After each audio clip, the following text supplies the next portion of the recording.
कथा जे 5T बोली कौन विभाग नथिला। पांडियान आसिला परे 5T बोली एक विभाग खोलिले एवं 5T जरिया विभिन्न उन्नयन कार्य करुले। अर्थात स्कूल 5T करागला किंतु स्कूल शिक्षक ना पाठ पढ़ा हो पारानी। डाक्तरखाना को 5T रे रंग करागला किंतु डाक्तर नहांती। एमती सबू अव्यवस्था 5T भितर रहिला। सरकारଙ୍କର अर्थ खर्च है किंतु सुफल मिलला नहीं। तेणु वर्तमान सरकार माननीय मुख्यमंत्री मोहन चरण माझी 5T को हटेबार व्यवस्था करिसेंती। प्रत्येक स्थानरू 5T रो बोर्ड मध्य हटाजिवो एवं मो सरकार बोर्ड मध्य हटाजिवो। यह एक उत्तम पंथा। यह शीघ्र कार्यकारी हवा उचित। केवल बाटमारणा उद्देश्य ही करा जाइतला, यार अन्य कौनसी कारण नहीं। बहुत उत्तम कथा। यह हटेदवा बहु पूर्व थिला किंतु नवीन सरकार एप्रति कर्णपात कर जो 5T बोर्ड जो मो सरकार लेखा जाइथिला प्रत्येक ऑफिस रे देखिए जे आगे सब मो सरकार जो बोर्ड लगी जहाँ लेखा होता है केवल कार्यकारी हो नाला। आहरी बरंग जे जो आमर सरकारी दफ्तर जे सरकारी कर्मचारी मानू क्षमता को संकुचित कराइला।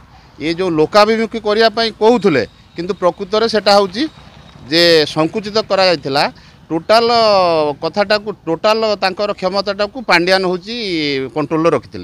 ये वर्तमान आमर जो लोकप्रिय मुख्यमंत्री जो पदक्षेप नहीं एक स्वागत योग्य पदक्षेप एवं उचित पदक्षेप नहीं। आगे मो सरकार बोर्डटा चारिआडू हटि देइचंती।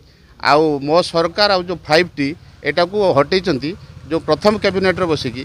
तेणु आमे आमर माननीय मुख्यमंत्री को कृतज्ञता जनाऊँ एवं ये पदक्षेपटा को आम भूयसी प्रशंसा करुँ।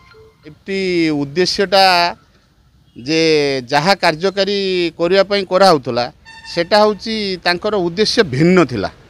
प्रकृतर कार्यकारी करने बोर्डटा लेखा जाइथिला लोकंकर सुविधा पाई किंतु प्रकृतर एटा लोकं को असुविधार पकाइबा योजना कराइथिला।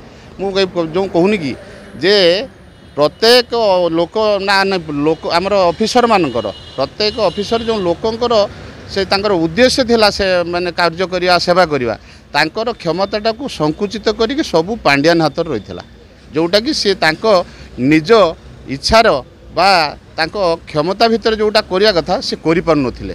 सेइथिपई जे जनसाधारणकर जो मत थिला इलेक्शन समय भी जोटा लोक मानकर गोटे दाबी आसुला सेटा को आमर माननीय मुख्यमंत्री जे प्रथम कैबिनेट रो एटा को उठे देइचंती एकदम अति भल काम करचंती।